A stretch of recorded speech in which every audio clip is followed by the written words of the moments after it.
Alright, today we are going to be checking the valve clearances on the 2018. So let's go ahead and get into it. Torn apart right now. I'm replacing some of the body panels, and then I was doing some electrical work here. But basically all I have to do to get to the top end of the cylinder to do the valve clearance checks is take off the gas tank. So let's go ahead and do that.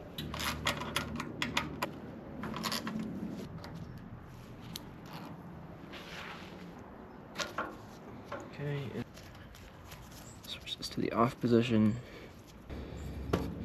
Okay, so that's the fuel line.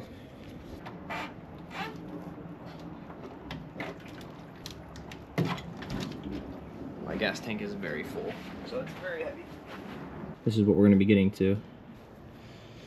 So this guy just pops on the top of the engine there.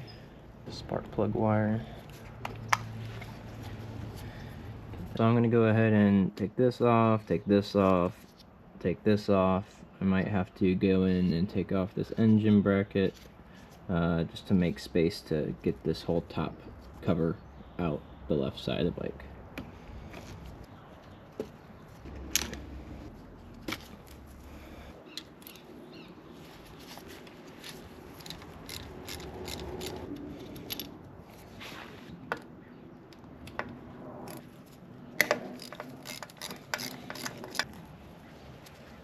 Okay, and this vacuum tube can come out. And then we'll probably have to get this bracket out, unfortunately.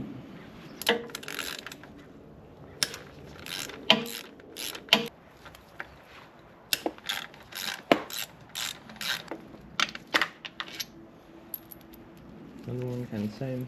And then the third one doesn't have a nut on the other side, it's just like a capture plate, so you only have to loosen it from one side. And then just tucking some of these wires up and out of the way will help. I might zip tie those. Taking these pucks off can kind of help. It's just any extra space that you can get. It's kind of a tight squeeze getting this top plate out. Okay, now time to take these bolts off.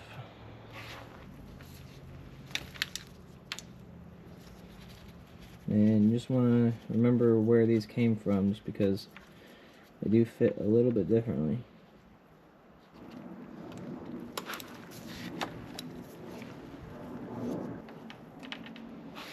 These are a bit harder to get to. I use a normal wrench to loosen them.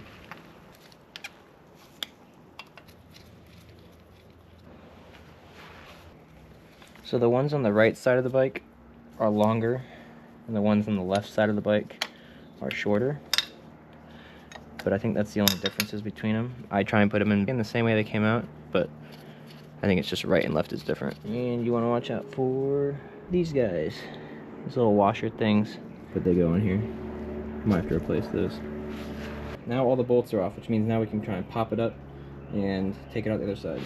This is always very fun and frustrating. And then you gotta finagle it out, which sounds easy, but there's like gears underneath this, which is what this is covering, which makes it very difficult to clear. And you don't want to damage your gasket, so how you do it, I don't know what the technique is, just kind of fumble.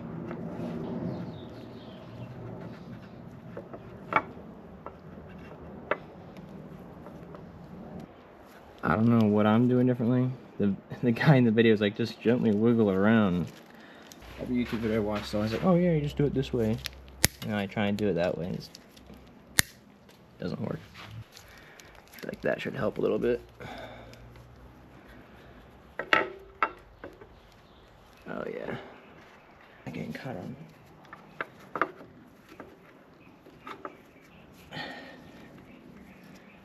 This stupid gasket is coming undone. There we go. Easy. I mean, I'm a little worried about the gasket, but so this is just what it looks like on the inside of that, and this is kind of the main issue. It looks like it'd be easy to pop off, except for this thing right here is just really tough to get around. And you can make your life easier by like removing this and this, but you can also just kind of shove it out of the way and struggle like I did. Here's the valves and the cams. This is what we're going to be actually checking the valve clearances for. We'll be sticking a feeler gauge between the cam and that little coin looking thing underneath it, that little disc. We'll be checking that spacing. But yeah, that's what the inside of that cover looks like. Looks like we didn't really damage our gasket at all in our shenanigans, so that's good. But we gotta get the engine in the top dead center position, and we do that by accessing this little service port here, and we'll access this one just to look, and then you'll see some markings up on here, and we're basically gonna crank the engine in a certain direction to get everything into top dead center, which will allow us to get proper spacing measurements. So these are just little plastic caps, so you want to be kind of gentle with them. That one came out easy enough.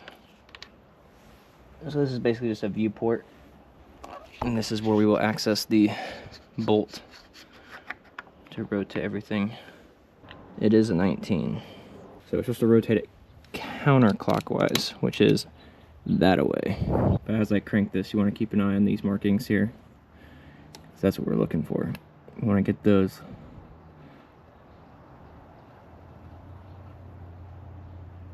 lined up.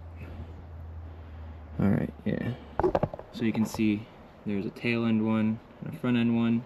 And you want those to be flush. This viewport here, that says top dead center. So we got the top off. And these are the feeler gauges. This is just a Tusk feeler gauge set. Looking at the manual, for the intake side of the valves, it can be no tighter than 0.1 millimeter, and it can be no looser than 0.2 millimeters. So this is the range that I have to check. If it's outside of this range, we'll have to replace it. If it's inside of this range, then you can keep it because it's in spec. And some people might say, well, if it's on the edge of the range, swap it out. But I'm kind of at the point where it's like, if it's in spec, it's in spec. I'll change it when it's out of spec. But I don't know. Maybe that's not that could be ill-informed, but whatever. So this is just using the climber manual. That's just what it says in the climber manual. So let's go ahead and start with the tightest side, the 0.1, and see. You're just trying to slip it in between the valve and the shim, and the tightest clearance, definitely no resistance, so that's good. So let's just go straight to 0.2 and see if the other end of our max limit gives us any trouble. So we'll go max at 0.2. And that seems to be able to slip through there pretty easily. We need to step it up one more time, because technically that is allowed. Okay, there's the next one, 0.23. 0.23 doesn't fit through, then should be good. Uh-oh. Man, 0.23. 0.23 is fitting through there pretty well. So let's try 0.25. Dang. 0.25 fits through there pretty easily. Okay, this is not looking super great. 0.28. Okay, so 0.28, it can, but there is resistance there, so we are going to say it's 0.25. 0.25 is the last one that really fits. So I need to write down that for the back right intake, we have a 0.25 millimeter clearance. Now for the back left one, just see if the back left one is the same. 0.25 doesn't really, there's some resistance there, but it still fits pretty well. Just unfortunate. Let's see how 0.28 does. Okay, yeah, 0.28 will not fit through there. Alright, I'm gonna say the rear one is also a 0.25. So these are the intakes, these are the exhaust side. Exhaust, we have 0.15 to 0.25 to work with. We'll start at 0.25. Since that's the max limit of the exhaust. 0.25 slips through there pretty easily. Okay, we gotta try the next one up. 0.28. .28 barely fits, but I'm gonna say it's right there at the limit, so I'm gonna call that a .28 clearance. Dang, every single one of these is out of spec. It's really annoying. It means I have to order shims. Basically what that tells me is that the gaps between the cam and the shim are too large on basically all of these. 2012 was in spec, so that was really cool because I didn't have to do anything. But this is not so cool. Alright, I gotta figure this out. So I was doing a bunch of research on like why a KLR would have loose clearances, because technically over time a KLR's valve clearances should tighten, and that's the thing you are looking for when you're doing these clearances. Is if they're too tight, you want to loosen up those gaps. So I was expecting them to be tight and not loose. So when every single one of them checked a little too loose, I just started reading a bunch of stuff, and so I'm gonna try and just send it back to top dead center and make sure that I didn't place it in the wrong position, and I'm gonna remeasure and just make sure that I'm actually getting the accurate readings. Okay, here we are again. I popped the caps back off, and only going counterclockwise, we're gonna go through the full rotation. And it's important not to go too quickly because the engine can turn over, because technically you are cranking the piston inside. So now I'm looking for top dead center in this bottom viewing port.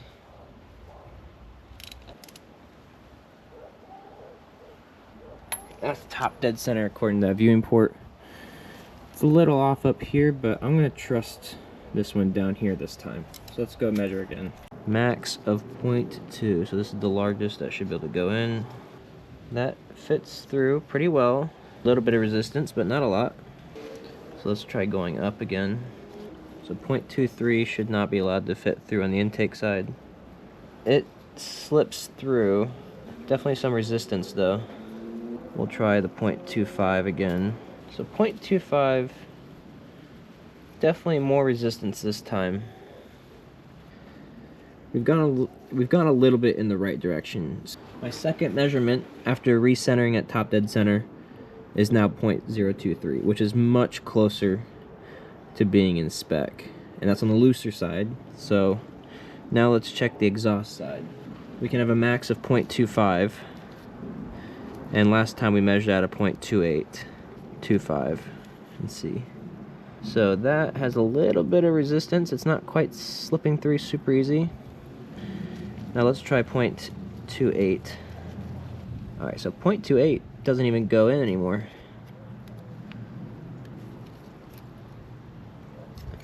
Nice. Okay, so last time we got 0.28 in there, and this time after recycling top dead center we can't even get 0.28. So we're actually checking in spec according to the manual. Two things we learned is by recycling it we got closer to in spec measurements, and then also because it's actually on the loose end of the spec, it's actually safer to maybe just leave it, because technically over time your valve clearances should shrink.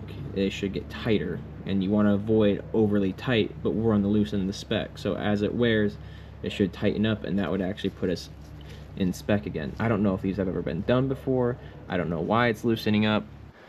Okay, after thinking about it and doing some more research, I am just going to leave the valves the way they are. The exhaust ones are right in spec, and the intake ones are just so barely out of spec on the loose side that I'm gonna leave it how it is. We're gonna go ahead and put everything back together. Let's do it.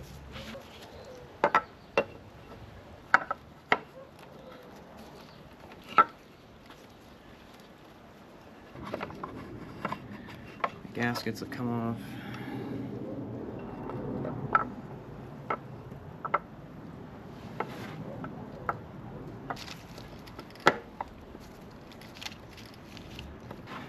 This thing right here is really causing me some problems.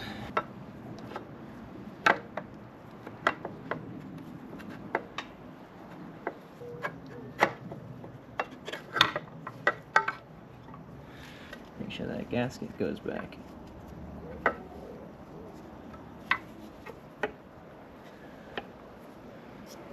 Okay.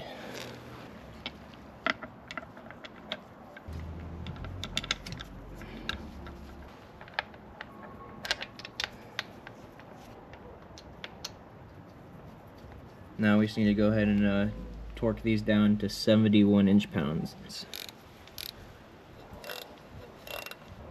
Not sure how I'm gonna get this one in the back here.